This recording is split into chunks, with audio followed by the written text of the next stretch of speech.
오늘 서울을 비롯한 일부 지역의 아침 기온이 영하 10도 안팎으로 떨어져서 매우 추울 전망입니다. 네, 관련 내용 맹소영 기상클럽 리스트와 함께 자세히 짚어보도록 하겠습니다. 안녕하세요. 안녕하세요. 자, 영하 10도. 네. 굉장히 추웠는데 강추위가 다시 찾아온 이유는 어디 있다고 보십니까? 지난 밤 9시부터 전국 내륙 곳곳에 한파특보가 다시 발효가 됐습니다. 오늘 전국의 아침 최저 기온이 영하 15도에서 영상 3도 기온 분포로 보이고 있는데요. 한파특보가 내려진 지역을 중심으로는 영하 10도 아래로 뚝 떨어져 있습니다. 그리고 강원도 지역은 영하 20도 안팎까지 떨어진 상황인데 찬 공기가 내려온 거죠. 그러니까 보통 일반적인 삼한사온이라고 보시면 되겠습니다. 보통 이맘때 3일은 춥고 4일은 따뜻한 날씨. 그동안 좀 따뜻한 날씨가 이어지지 않았습니까? 네. 그래서 우리나라 북쪽에 머물고 있던 차가운 공기가 저기압이 빠져나가고 나면은 찬 공기를 끌어들이는 그런 풍계가 만들어지게 됩니다. 그렇기 때문에 차가운 공기가 내려왔는데 그러니까 이맘때 통상적으로 나타나는 날씨라고 보면 되겠고요. 평년보다 낮은 기온이기는 합니다만 보통 이제 1월 6일 소환절기부터 큰 추위를 말하는 대한절기 1월 19일부터 1년 중에 한반도가 가장 추운 시기에 놓이게 되기 때문에 그냥 이맘때에 걸맞는 수준에서 약간 낮은 정도의 추위, 가장 추운 시기의 추위가 찾아왔다라고 보셔도 될 것 같습니다. 예. 네, 바람도 강할 것으로 예상되는 만큼 체감온도 더 춥게 느껴질 것 같거든요. 어떻습니까? 어떻게 보면은 12월 달에 찾아온 추위가 이것보다 더 막강했습니다. 그런데 오늘 아침 출근길 많은 분들한테 여쭤보니까 정말 많이 춥다고 하시더라고요. 그러니까요. 그러니까 아무래도 그동안 따뜻한 날씨가 이어진 탓에 상대적인 추위도 좀 있을 거고요. 그리고 무엇보다 차가운 바람. 지금 서울 같은 경우에는 영하 10도 살짝 내려서고 있거든요. 근데 차가운 바람이 강하게 불면서 이 차가운 공기는 공기 자체가 차가워서 우리 몸의 열기를 빼앗기도 하지만 공기 자체가 굉장히 건조합니다. 건조한 공기가 보게 되면은 우리 피부에 수분을 빼앗아 가는데 수분을 빼앗기게 되면은 보온 능력이 떨어지기 때문에 더 실제 체감하는 기온이 낮아지기 마련인데요.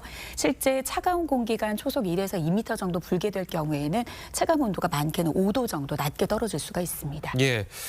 그래도 아까 말씀하신 네. 것처럼 평년을 비슷한 그런 기온이고 또 이 기온이 또 오래 지속될 것 같지는 않다 이렇게 말씀하셨는데 얼마나 앞으로 좀 추웠다고 봐야 될 걸까요? 그러니까 이맘때가 가장 추워야 되는 시기이기는 합니다만 이때보다는 그래도 한 많게는 9도 정도 어제보다도 낮게 떨어지고 그러니까요. 평년보다 5도 아래로 떨어진 추운 날씨는 맞기는 합니다. 근데 문제는 이런 추위가 얼마나 장기간 이어지느냐인 건데 지금 한반도 주변 상황의 동서간의 흐름이 원활합니다. 이 말은 차가운 공기가 남쪽으로 깊게 파고들지는 않을 것으로 보기 때문에 이 한파특보 오늘 오전 중에 대부분 해제가 됩니다. 그래도 낮 동안에도 한 0도에서 5도 선에 머물기 때문에 한파특보는 해제가 되지만 그래도 강추위 정도의 추위는 아니다. 오전 중에는 해제가 된다라고 보시면 되겠고요. 예. 이후에 지금 기상청의 예보로는 다음 주 목요일까지 예보가 나와 있습니다. 그때까지 평년보다 그래도 한 2, 3도 정도 높은 기온 계속해서 유지될 것으로 보이니까요. 추위가 장기화되지는 않겠습니다. 네, 한파특보가 해제된다니 정말 다행인 것 같은데 이 얘기도 좀 해봐야 될 것 같습니다. 어제 이제 평창 스키장에서 곤돌라가 멈춰서서 이용객들이 추위에 떠는 사고가 발생했거든요. 생각만 해도 정말 아찔한데 이럴 때 어떻게 대처해야 하나요? 그렇죠. 곤돌라 위에서 정전이 된 것조차도 네. 아찔하지만 이런 추운 날씨 실제 이 사고가 발생이 됐던 평창 해당 지역의 최저 기온은 영하 6.4도.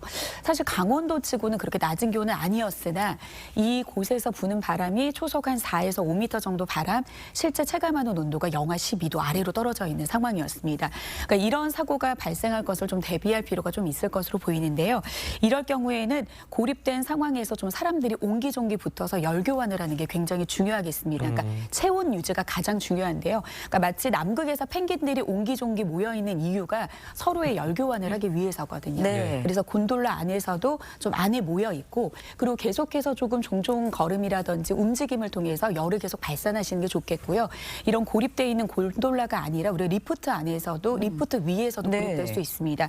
그럴 경우에는 앞서 말씀드린 것처럼 피부가 직접적인 찬 공기에 노출되지 않도록 옷을 좀 바짝 여며주시고요. 그리고 모자나 목도리를 통해서 좀 피부를 보호하는 게 가장 중요한 체온 유지법이 되겠습니다. 예. 네.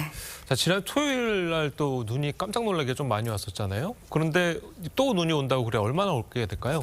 이번 주 눈 소식이 조금 잦습니다. 실제 이제 예보상으로는 내일 오전부터 수요일까지 전국에 많은 눈 예보가 좀 잡혀 있습니다. 그러니까 그 말은 사만사온이라고 하는 것은 주기적으로 찬 공기와 저기압, 고기압과 저기압이 주기적으로 이동하는데 이번 주가 좀 뚜렷한 날씨라고 보시면 되겠습니다. 예. 일단 수도권 지역을 중심으로 북쪽 남쪽을 치우쳐 지나기 때문에 수도권 지역을 중심으로 많게는 10cm, 더 많은 곳은 15cm 이상의 폭설이 예상이 되기 때문에 좀 다시 한번 눈에 대한 대비가 필요할 것으로 보이고요. 그리고 그 이후에도 아직 불안정성이 좀 남아 있어서 예보에는 눈 예보가 걸쳐 있지는 않기는 하는데 목요일에도 약하게 기압골이 통과하게 됩니다. 그럴 경우에는 예보의 변동성이 생길 가능성이 높습니다. 춥지는 않습니다만 지금 가장 추워야 되는 시기에 저기압이 지나기 때문에 비보다는 눈의 형태로 그것도 내륙 지역에 많은 눈이 내려 쌓일 가능성이 높다는 점 염두하셔서 이번 주는 좀 기상 정보를 좀 꼼꼼하게 자주 좀 들여보셔야겠습니다. 예. 눈에 대한 대비도 좀 필요할 것 같은데 미세먼지도 좀 살펴보도록 할게요. 주말 지나면서 이제 강추위 이어지면서 미세먼지 없었거든요. 당분간은 어떻게 전망할 수 있을까요? 보통은 상대적으로 춥지 않으면 이제 따뜻하면 미세먼지라는 게 이제 상식이 거의 돼버렸는데요. 그렇죠. 그래도 이번 주는 평년보다 한 2, 3도 정도 높은 기온은 보이겠지만 그래도 찬 공기가 한참 확장하는 시기인데다가 찬바람으로 인해서 대기 확산이 원활하기 때문에 미세먼지 상황은 현재로서는 괜찮습니다. 그런데 이제 목요일쯤에 좀 예보를 들여다 보니까 경기 남부와 충청도 지역은 일시적으로 나쁨 단계까지 오르는 곳이 있으니까요. 미세먼지 예보도 좀 틈틈이 살피셔야겠습니다. 네, 예, 알겠습니다. 자, 오늘 말씀 여기까지 듣겠습니다. 고맙습니다. 고맙습니다.